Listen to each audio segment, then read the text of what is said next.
Isang missile na pinakawalan ng Houthi rebels mula Yemen ang tumagos sa mga advanced air defense system ng Israel at tumama malapit sa pangunahing paliparan ng bansa, ang Ben Gurion International Airport. Dahil dito ay nangako ang Israel na gaganti sila ng 7 beses na mas malaki kaysa sa pangyayaring ito at hindi nila ito papalagpasin. Ito na naman ba ang umpisa ng panibagong yugto ng kaguluhan sa Middle East? Pumapalpak na ba ang air defense system ng Israel o mas makabagong missile ang ginamit ng Houthis na umano ay bigay ng Iran? At bakit hindi basta-basta matatalo ng Israel maging sa tulong ng US ang Houthis? Gaano nga ba ito kalakas at gaano ito kahanda laban sa Israel at US? Yan ang pag-uusapan natin ngayon dito lang sa Mr. Goodbye! Sa isang video na kumakalat sa social media, makikita ang pagsabog ng missile sa lupa malapit sa isang parking area ng Ben Gurion Airport. Tumalsik ang mga shrapnel sa paligid ng pasilidad, kabilang na ang drop-off area sa labas ng terminal na nagdulot ng kaguluhan sa mga pasahero at empleyado. Ayon sa mga ulat, ang insidente ay nagdulot ng pagkasugat ng 8 katao at pansamantalang pagkaparalisa ng operasyon ng paliparan, bagamat wala namang naiulat na napatay. Ang missile na tumama malapit sa Terminal 3 ng Ben Gurion Airport ay nagdulot ng malaking butas sa lupa. Ito na ang ika-4 na missile na pinakawalan ng mga Houthi rebel patungo sa Israel sa loob ng 4 na magkakasunod na araw. Alas 9:22 ng umaga noong linggo, umalingaw-ngaw ang mga alarma ng babala sa buong Tel Aviv at gitnang bahagi ng Israel nang ma-detect ang paparating na missile. Narinig ang malalakas na pagsabog sa sentro ng Jerusalem habang sinusubukan ang Iron Dome defense system napigilan ito sa ere. Sa mga panahong yon, libu-libong tao ang nasa loob ng terminal at sa mga video na kuha ng mga pasahero, makikita ang takbuhan at sigawan habang tumama ang missile sa labas. Ayon sa Magen David Adom, ang ambulance at emergency service ng Israel, 8 ang ginamot dahil sa insidente. Kasama rito ang mga nagtamo ng trauma mula sa pagsabog at mga sugat habang nagmamadaling pumunta sa mga bomb shelter. Pansamantalang itinigil agad ang mga flight sa Ben Gurion Airport, ngunit nagpatuloy ang mga operasyon makalipas ang 1 oras. Muling binuksan ang pampublikong transportasyon patungo at mula sa terminal matapos ang insidente. Sinabi ng Israel Defense Forces o IDF na kasalukuyan nilang sinusuri ang insidente. Dagdag pa nila, ilang attempts ang kanilang isinagawa upang maharang ang missile sa ere pa lamang.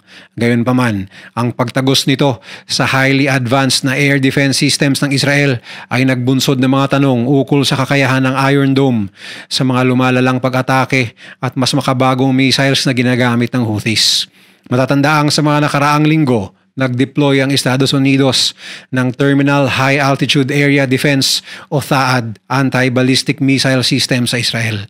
Layunin nitong palakasin ang umiiral na Iron Dome, ang kilalang missile defense system ng bansa, bilang tugon sa lumalalang tensyon sa rehiyon. Bagamang karaniwan ay may mataas na interception rate ang defense system ng Israel, kabilang ang Iron Dome, Arrow at US-supplied THAAD. Nabigo ang mga ito na mapigilan ang missile na pinakawalan ng mga Houthi. Ayon sa hindi pa kumpirmadong ulat na ang makabagong missile na ginamit ng Houthis ay mula sa Iran. At may kakayahan naman itong umiwas sa defense system ng Israel. Kung totoo man ito ay tsak na isa itong nakakabahalang balita. Inangkin ng mga Houthi ang pag-atake sa panayam sa Qatar-based news network na Al Arabi. Sinabi ng spokesman ng Houthi na si Yahya Saree na ang airstrike ay patunay ng kanilang kakayahang matarget ang mga sensitibong lokasyon ng Israel kung kailan nila gusto. At ito ay kanilang ginawa sa patuloy pa ring pananalot ng Israel sa mga kapatid nilang Palestino sa loob ng Gaza.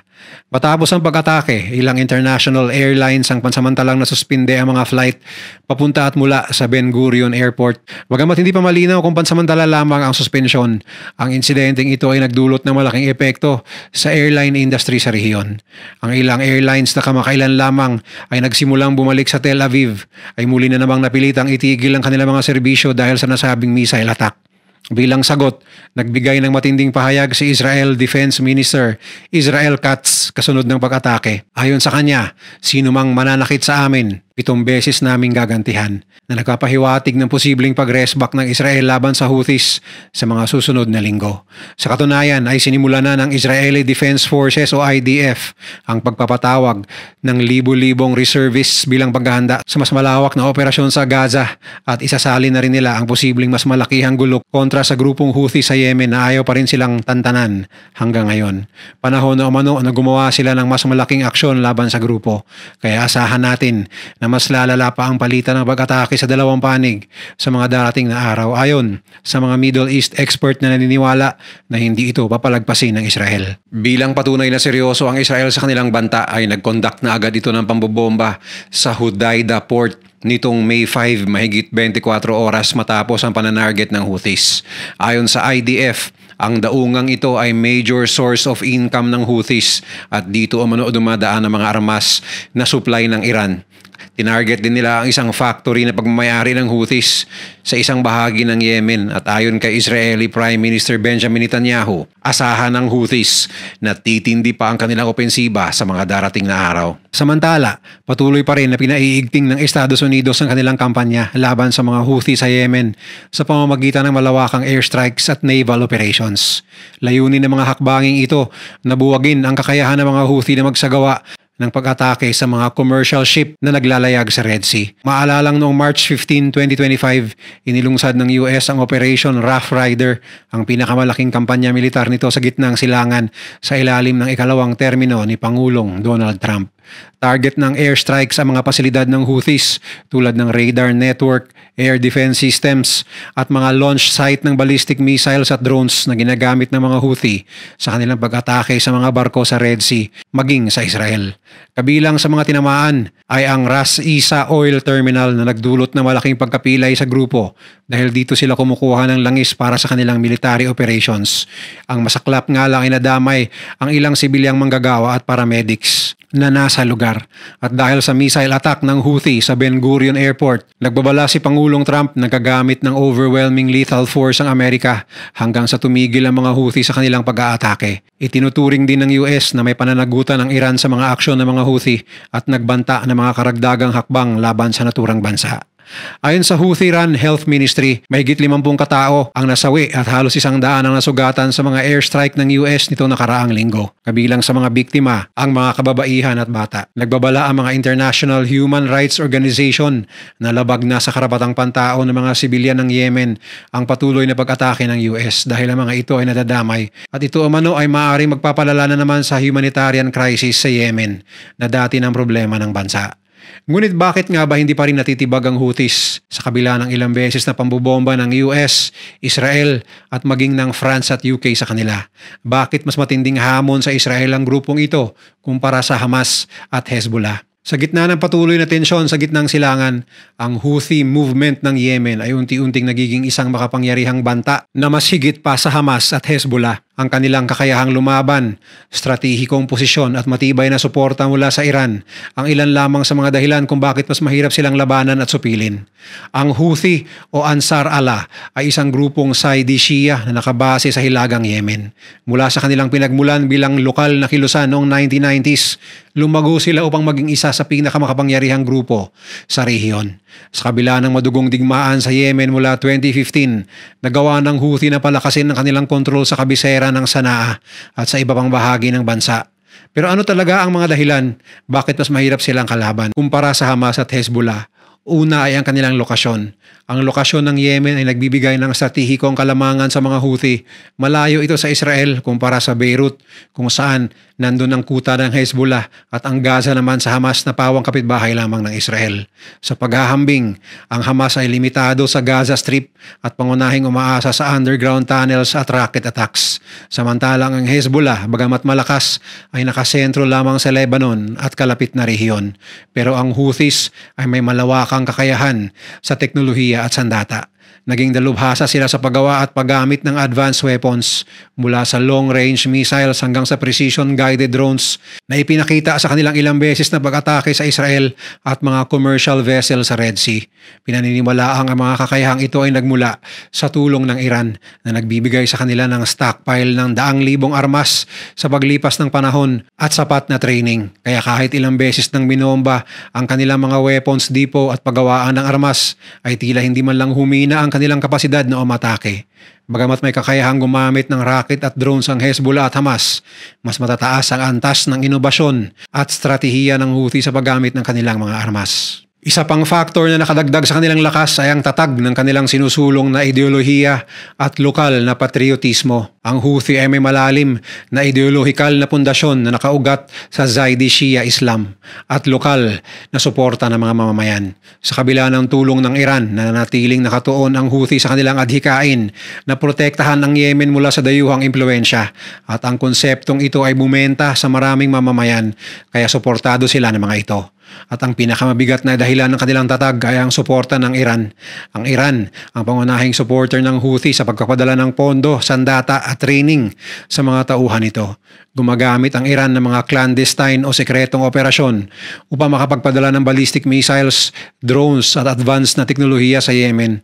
Sa pamamagitan ng mga ito, nagagawa ng Houthi na ipakita ang kanilang kakayahan na umatake mula sa malayo gamit ang mga long-range missile na bigay ng Iran. Iran din ang sinasabing pangunahing nagsasanay sa mga miyembro ng grupo sa mga taktika sa digmaan, partikular na ang Iranian Revolutionary Guards Corps o IRGC na siyang nagkokondak ng pagsasanay sa mga leader ng Houthi, pati na rin sa kanilang mga miyembro upang mapaunlad ang kanilang kakayahan sa pakikidigma. At dahil malinaw nga ang kanilang pinaglalaban na protektahan ang Yemen laban sa pananalot ng Israel at mga alay nitong Western countries, matibay ang lokal na suportang nakukuha ng Houthis. Marami sa mga Yemeni ang sumusuporta sa kanila dahil sa kanilang advokasya laban sa korupsyon, dayuhang interbensyon at Saudi-led coalition na sinisisi nila sa humanitarian crisis sa bansa. Tulad ng Hezbollah, bihasa ang Houthi sa asymmetrical warfare. Ang kanilang kaalaman sa pakikipaglaban sa mga kabundukan at syudad ng Yemen ay nagbibigay sa kanila ng likas na depensa laban sa mga airstrike at ground offensive sakaling magdesisyon ang Israel na sila ay sugurin sa loob ng bansa. Kaya maraming eksperto ang naniniwala na ang pagsupil sa Houthi ay mangangailangan ng hindi lamang lakas militar, kundi pati na rin ng mas malalim na hakbang upang tugunan ang ugat ng kanilang paglakas. Ang matagal ng digmaan at kahirapan sa Yemen. Sa kasalukuyan, ang dalang banta ng mga Houthi ay nananatiling isa sa pinakamalaking sakit sa ulo ng Israel at ng kanilang mga kaalyado tulad ng US. At upang sila umano ay tuluyang matalo ng Israel, narito ang ilang mga suhestyon ng mga eksperto na dapat gawin ng Israel sa tulong ng US. Una ay ang malalim na pag-intindi sa stratehiya ng Houthis. Mahalaga para sa US at Israel na maunawaan ang kanilang stratehiya upang makabuo ng mas epektibong tugon. Ang paggamit ng precision airstrikes laban sa mga Houthi ay isa sa mga pangunahin nilang stratehiya, subalit napatunayan na hindi ito epektibo sa kabila ng pagtulong ng maraming bansa. Kaya ayon sa mga eksperto, upang matalo ang Houthis ay kailangan buwagin ang ugat nito na sa kasamaang palad ay masyado ng malalim na nakabaon sa sambayanan ng Yemen.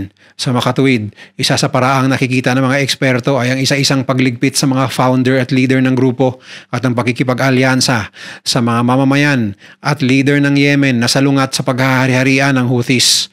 Ayon sa latest na datos, nasa 39 to 45% pa rin ng mamamayan ng Yemen ang hindi suportado ang Houthis. At ang tulong ng mga mamamayang ito ay lubos na kailangan ng Israel.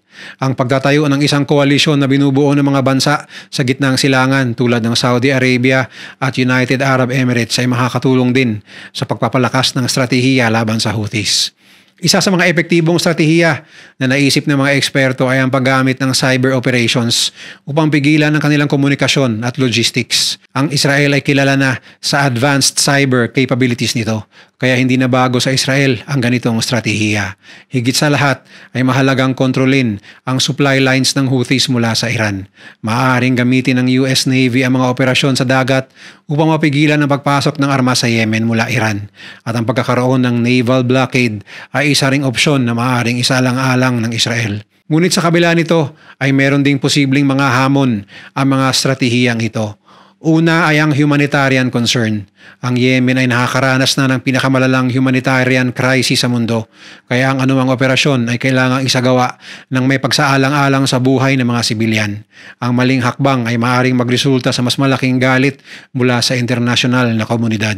Pangalawa ay ang asymmetrical at guerrilla warfare. Ang mga Houthis ay bihasa sa guerrilla tactics. Ito ay nangangahulugan na ang direktang opensiba laban sa kanila ay maaaring magdulot ng malaking hamon sa Israel at US. At dito ay kadalasang nalalagas sa mga sundalo ng isang bansang papasok sa Yemen. Kagaya na lang na nangyari sa US sa Vietnam War, Iraq at Afghanistan. Pangatlo ay ang pagkundina ng international community.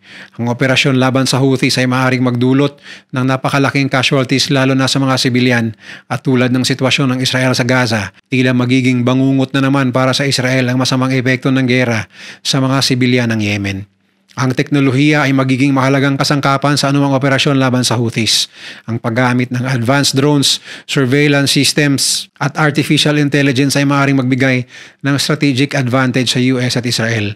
Ngunit hindi rin ito magiging ganun kadali dahil sa pagpasok ng Iran sa eksena na malamang ay madadawit sa hidwaan sa oras ng isang all-out war laban sa Houthis. Subalit sana lang ay bago mangyari ang isang all-out war ay madaan muna sa diplomasya ang lahat dahil sa bandang huli mga inosenteng sibilyan na naman ang kawawa. Kung nagustuhan mo ang video na to, share mo naman sa iba at mag-subscribe ka na rin. Panoorin mo na rin yung mga videos na nasa kanan para lalo pang maubos ang oras mo.